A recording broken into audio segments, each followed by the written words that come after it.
नमस्कार, मैं हूं शम्स ताहिर खान और आप देख रहे हैं वारदात।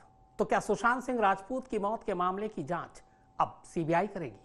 क्या बिहार के मुख्यमंत्री नीतीश कुमार की सिफारिश के बाद सीबीआई जांच का रास्ता साफ हो गया है या अब भी इसमें कुछ कानूनी अड़चने हैं?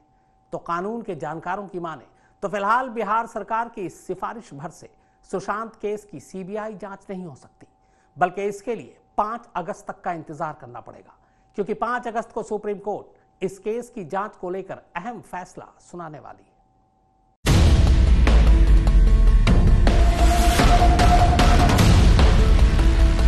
सुशांत सिंह राजपूत का जो केस है उसको मुंबई पुलिस तहकीकात उसकी कर रही है और कोई भी हालत में सीबीआई को ये केस देने का कोई प्रश्न नहीं उपस्थित होता।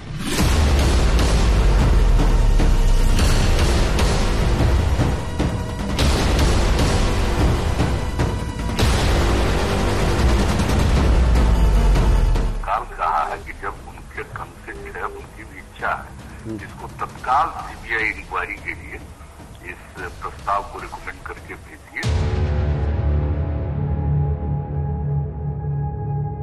बिहार पुलिस ने इस एक एफआईआर के दम पर ऐसा खेल कर दिया कि मुंबई पुलिस के हाथ से बाजी ही छीन ली।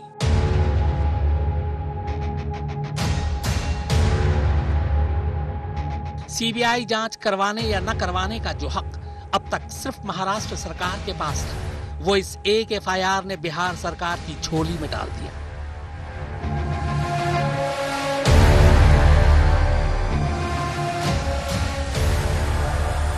अगर पटना में ये एफआईआर दर्ज न होती तो नीतीश कुमार के पास यह हक ही नहीं होता कि वो सुशांत केस की जांच सीबीआई से कराने की सिफारिश कर पाते।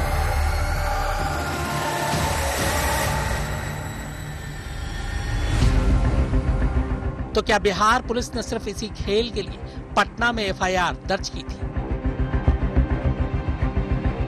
और क्या नीतीश कुमार की सिफारिश भर से ही मामले की जांच अब सीबीआई की झोली में चली जाएगी, या अब भी कुछ अड़चन बाकी है? कानून की यह स्पष्टता है कि जहां गुनाह होता है उस जगह का कोर्ट को वो मामला चलाने का अधिकार है। आमतौर पर यही होता है कि एफआईआर भी अगर दूसरे राज्यों में दर्ज होती है तो एफआईआर 0 नंबर से ट्रांसफर की जाती है जिस जगह गुनाह हुआ है, लेकिन ऐसा सुशांत सिंह के मामले में नहीं हुआ। तो बुधवार यानी 5 अगस्त को सुप्रीम कोर्ट में इसी केस पर एक अहम सुनवाई है और ये सुनवाई ही तय करेगी कि पटना में दर्ज एफआईआर का क्या होगा। सुशांत केस की जांच सीबीआई करेगी या फिर मुंबई पुलिस ही मामले की जांच जारी रखेगी।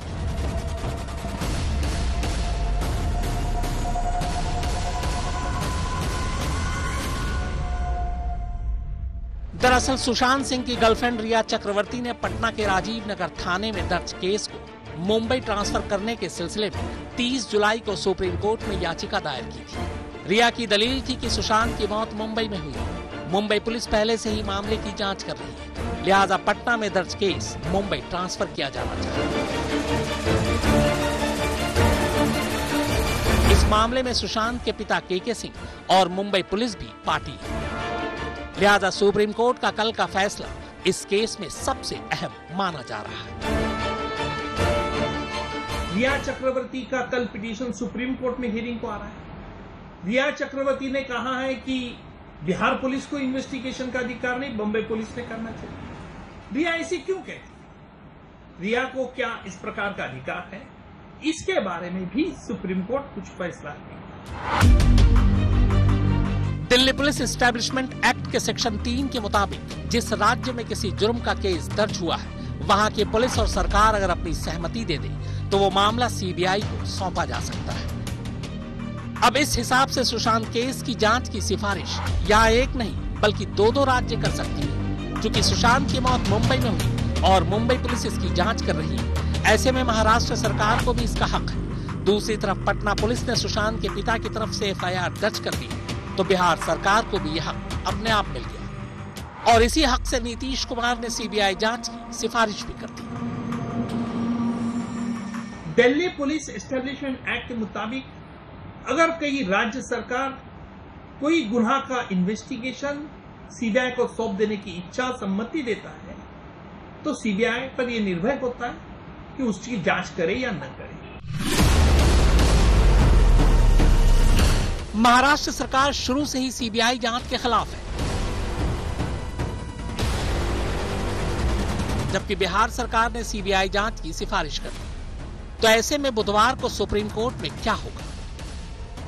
तो कानून के जानकारों की माने तो अगर सुप्रीम कोर्ट ने बिहार में दर्ज एफआईआर को खारिज कर दिया या फिर उसे 0 एफआईआर करार देकर केस मुंबई पुलिस को ट्रांसफर कर दिया तो फिर सीबीआई जांच नहीं होगी, ना ही फिर बिहार पुलिस मामले की जांच कर पाएगी। मगर ऐसा नहीं हुआ तो फिर दो राज्यों की पुलिस की इस लड़ाई को देखते हुए सुप्रीम कोर्ट खुद ही मामले की सीबीआई जांच के आदेश दे सकती है।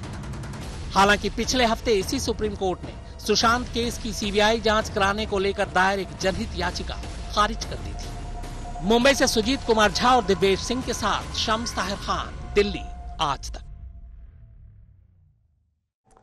सुशांत की मौत की वजह को लेकर अब सुशांत के परिवार और सुशांत के दोस्त की तरफ से 6 महीने पुराने व्हाट्सएप चैट को मीडिया में बारी बारी से लीक किया जा रहा है। दोनों तरफ से जारी इन व्हाट्सएप चैट में एक बात समान है और वो ये कि सुशांत और रिया के रिश्ते को लेकर सुशांत का परिवार शुरू से ही खुश नहीं था।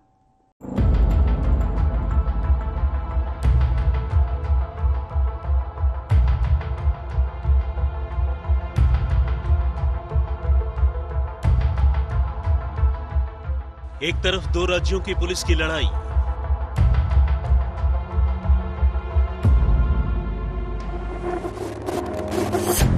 दूसरी तरफ दो राज्यों की सरकारें आमने सामने, और इन सब के बीच अब सुशांत के परिवार और रिया के दोस्तों की तरफ से एक एक कर व्हाट्सएप चैट को लीक किए जाने की कहानी। शुरुआत सुशांत के जीजा और पुलिस ऑफिसर ओपी सिंह ने की, मुंबई पुलिस के डीसीपी के साथ व्हाट्सएप चैट को लीक कर।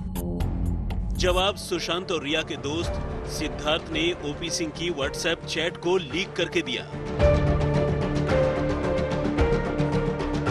ओपी सिंह ने जो व्हाट्सएप चैट लीक किया उसमें यह बताया गया है कि इसी साल फरवरी में उन्होंने मुंबई पुलिस को आगाह किया था कि सुशांत की जान खतरे में है। हालांकि लिखित में मुंबई पुलिस को कोई शिकायत नहीं दी गई।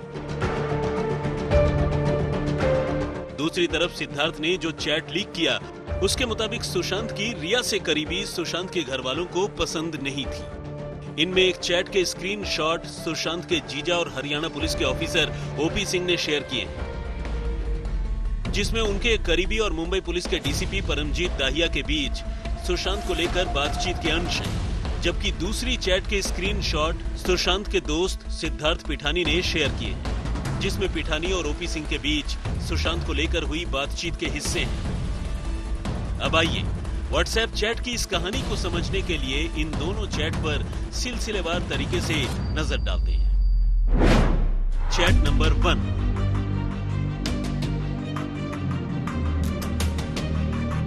इस चैट में सुशांत के जीजा अपने करीबी के जरिए मुंबई पुलिस के डीसीपी परमजीत दाहिया से सुशांत के मामले में इंक्वायरी करने की अपील कर रहे हैं। पुलिस ने ये बात स्वीकार की है और साफ किया है कि इसके लिए मुंबई पुलिस की ओर से सुशांत के घर वालों से लिखित कंप्लेंट मांगी गई थी, जो उन्होंने नहीं दी। 19 और 25 फरवरी को भेजे गए इन मैसेजेस में ओपी सिंह की तरफ से लिखा गया है कि इस मामले की इंक्वायरी करते हुए इस बात का ख्याल रखना जरूरी है कि इससे सुशांत आहत न हो। चैट में रिया और उसके घर वालों के खिलाफ शिकायत है और ये भी लिखा गया है कि सुशांत को रिया और उसके घर वालों ने एयरपोर्ट के नजदीक एक रिसोर्ट में रखा है और वही लोग सुशांत का सारा बिजनेस मैनेज कर रहे हैं और सुशांत तभी से थोड़ा लो है।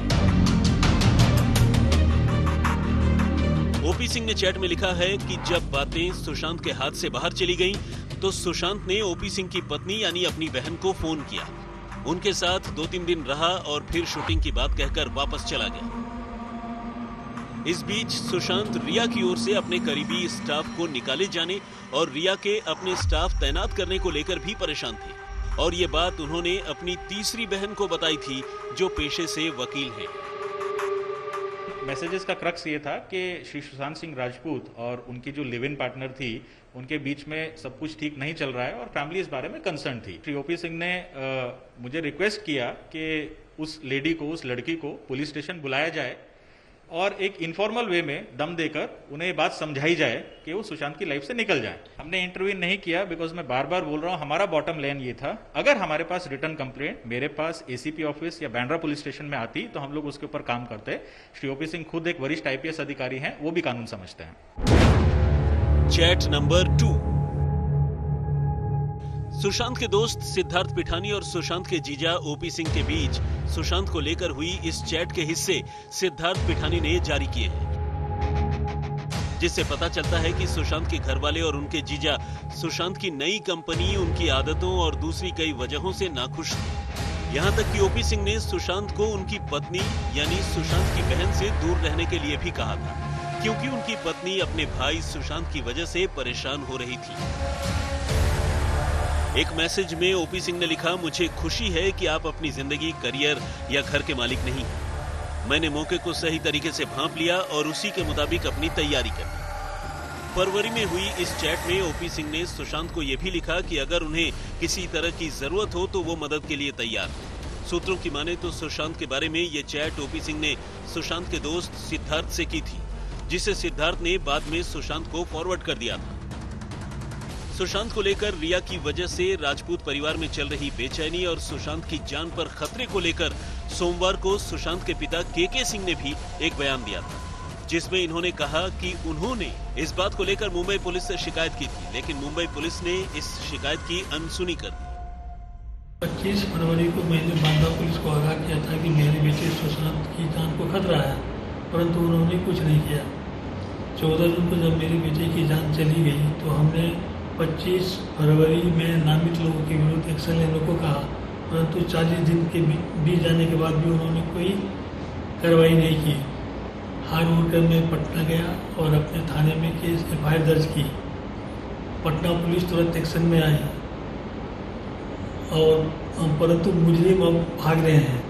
हम सभी को चाहिए कि पटना पुलिस को मदद करें। हालांकि मुंबई पुलिस ने साफ किया है कि इस मामले में सुशांत के घर वालों की ओर से उन्हें कोई लिखित शिकायत नहीं दी गई, लिहाजा पहले कोई जांच नहीं की गई। दिव्येश सिंह, मुंबई, आज तक। सुशांत सिंह राजपूत के पूर्व रसोइये अशोक कुमार खासू के मुताबिक सुशांत पहले कभी डिप्रेशन के शिकार नहीं थे। अशोक ने सुशांत के घर 3 साल तक काम किया था, लेकिन 1 महीने की छुट्टी के बाद जब वो सुशांत के घर लौटा तो उसे सुशांत से मिलने ही नहीं दिया गया। यह वही वक्त था जब रिया सुशांत की जिंदगी में आ चुकी थी। पेश है सुशांत के रसोइये की आज तक से खास बातचीत। तो कभी ऐसा लगा कि सुशांत डिप्रेशन में है? नहीं, कभी नहीं। वो कभी मेडिसिन खाने वाला इंसान ही नहीं है, तो मेडिसिन तो उसको छूता भी नहीं था कभी। और रही बीमार की, अभी मैं 4 साल से था तो उसको कुछ बीमारी ऐसे कुछ इश्यू नहीं था, कभी डॉक्टर के पास गए नहीं वो कि हाँ, इतना है कि वो फिटनेस ट्रेनिंग करता था और डॉक्टर के पास कभी नहीं गए। लेकिन इन दिनों कहा जा रहा है कि वो डिप्रेशन में थे, तो आपका क्या कहना है? डिप्रेशन में था तो जिसने बोला गया उसी से पूछना पड़ेगा कि क्यों, वजह क्या थी डिप्रेशन में जाने की। और डिप्रेशन में गया तो क्या मतलब किसी ने किसी को टॉर्चर किया या कुछ था, तो वही बता पाएंगे जिसने बोला डिप्रेशन में था। और मेडिसिन ले रहा था तो कौन सी मेडिसिन ले रहा था, कौन सी साइकियाट्रिस्ट या कौन सी डॉक्टर के पास था, तो सब उन लोग से लेना पड़ेगा। तो आप ऑलमोस्ट 4 साल उनके साथ उनके घर में रहे हैं?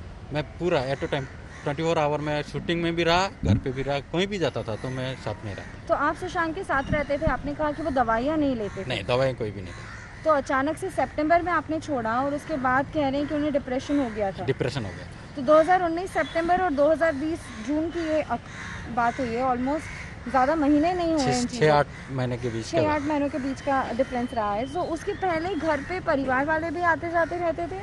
परिवार वाले आते थे। पिछले साल उनके सिस्टर जो दिल्ली में रहते हैं वो भी आके 2-3 महीने रुके, 1-1.5 महीने रुके थे। उससे पहले 3-4 महीने, 3 महीने के करीब रुके थे। तो मतलब परिवार के इशू ऐसा नहीं था कि परिवार मिलना ही नहीं चाहता या परिवार से अलग रहना चाहता था, ऐसा कोई इशू नहीं है उसके। वो हर किसी से रिलेशनशिप बना के रखता था। उनके पापा कभी आए, आपकी मुलाकात हुई उनकी फैमिली में? पापा एक्चुअली उनसे हम मिले नहीं हैं, लेकिन हम लोग फ़ोन पे बात होता था कि क्या है क्या नहीं। तो जो फैमिली में बात होती है तो वो करते थे। कभी ऐसा नहीं है कि फैमिली का फ़ोन आया काट दिया, मैं बात नहीं करना चाहता, या इससे बात नहीं करूँगा, उससे बात नहीं करूँगा, वो ऐसा कोई इशू नहीं था तब तक। एकदम से 6 महीने में ऐसा रिएक्ट आ गया कि मेरे को निकालना पड़ा। तो कोई तो वजह थी कि जो मेरे से नहीं हो रहा था या उनसे नहीं हो रही, तो मैं जानने के लिए 2-3 बार गया था, लेकिन मेरे को मिलने नहीं दिया गया था। तो वारदात में फिलहाल इतना ही, मगर आज तक पर खबरों का सिलसिला लगातार जारी है।